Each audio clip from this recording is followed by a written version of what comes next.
মিরপুরের শেরেবাংলা জাতীয় ক্রিকেট স্টেডিয়ামের সামনে দেখা গেল স্ক্রিনের একজনের মতো ব্যাটিং অ্যাপ্রোচও একই। ব্যাট করলেন বিখ্যাত সেই ব্যাটারের মতোই। চেনা পরিচিত অঙ্গভঙ্গি নিয়ে মাঠের সেই তারকা বাংলাদেশে এলেন কিভাবে, কি বা তার পরিচয়? আমি চট্টগ্রামের ছেলে, আমার নাম মোহাম্মদ আরমান, আমার বাসা খুলশী, আমার গ্রামের বাড়ি সাতকানিয়া। ওয়ালটনের পণ্য কিনে জিতে নিতে পারেন নগদ 20 লক্ষ টাকা। Double million offer, Walton fridge কিনে পেতে পারেন 20 লক্ষ টাকা। রয়েছে কোটি কোটি টাকার নিশ্চিত উপহার। গুলিস্তানের কোহলি, দারাজ কোহলি, কোহলি প্রো ম্যাক্স, কেউ কেউ বলেন গরিবের বিরাট কোহলি, বেশ কিছু নামে পেয়েছেন পরিচিতি।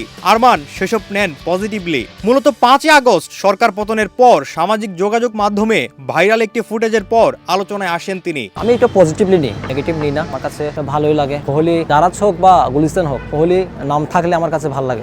5 আগস্টের পর থেকে বেশ সাড়া পাচ্ছি। আমার একটা ভিডিও ক্লিপ ভাইরাল হয়েছিল, সেই সুবাদে অনেকেই এর আগে ধরে নিয়েছিল যে আমি বা ইন্ডিয়ান বা পাকিস্তানি, এরপর জানতে পেরেছে যে আমি বাংলাদেশি।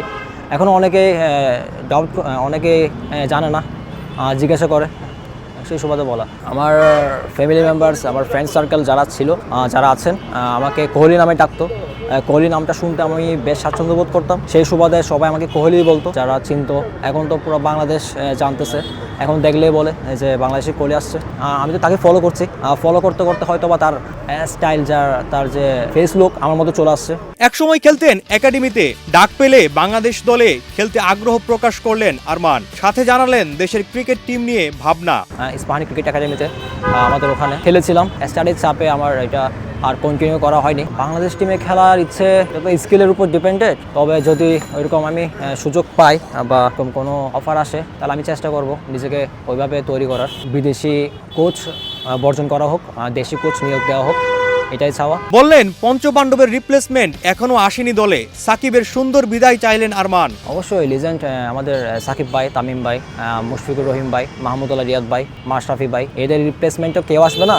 এরাই আমাদের মিস্টার বাংলাদেশ। সে অলওয়েজ কিং বাংলাদেশের জন্য। আমার চাওয়া যে সাকিব ভাইকে একটা বিদায় ম্যাচ দেওয়া হোক বাংলাদেশে, বিদায় ম্যাচ সে ডিজার্ভ করে। কোহলির সাথে সাক্ষাৎ হলে জড়িয়ে ধরতে চান আরমান। আসন্ন আইপিএলে যেতে চান ভারতে। যোগাযোগ হয় সুধীর রামবাবুর সাথেও। কোহলির উদ্দেশ্যে আমি বলতে চাই, আমি তার সাথে দেখা করতে চাই। এটা আমার ড্রিম, বরাবরের মতো। তার সাথে যদি একটা ম্যাচ খেলতে পারি, এটা তো স্বপ্নের মতো হবে, এই মুহূর্ত ভোলার মতো না। তার সাথে বসে চা খাওয়া বা আড্ডা দেওয়া, এটাই বরাবরের মতো আমার ড্রিম। আশা করছি খুব শীঘ্রই পূরণ হবে।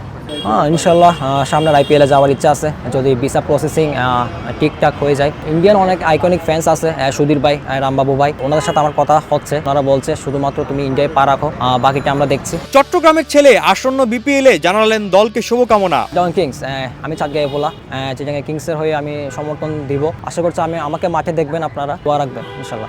আই চাঁদগাঁয়ে ভোয়া, মেরিত ফলে লোয়া, অনরা মেজবান হাইতে আইন, মেজবানের দাওয়াত অনরারে কেন চলর ভাই বদ্দা। রাস্তায় দেখলে ছবি তুলেন ভক্তরা, ফিরিয়ে দেন না আরমানও। ভক্তদের মাঝেই বেঁচে থাকেন কিংবদন্তিরা। পাগল ভক্তদের অনন্য নজির হয়ে থাকবেন এই আরমান কোহলি। সরকার আব্দুল্লাহ তুহিন, দেশ রূপান্তর।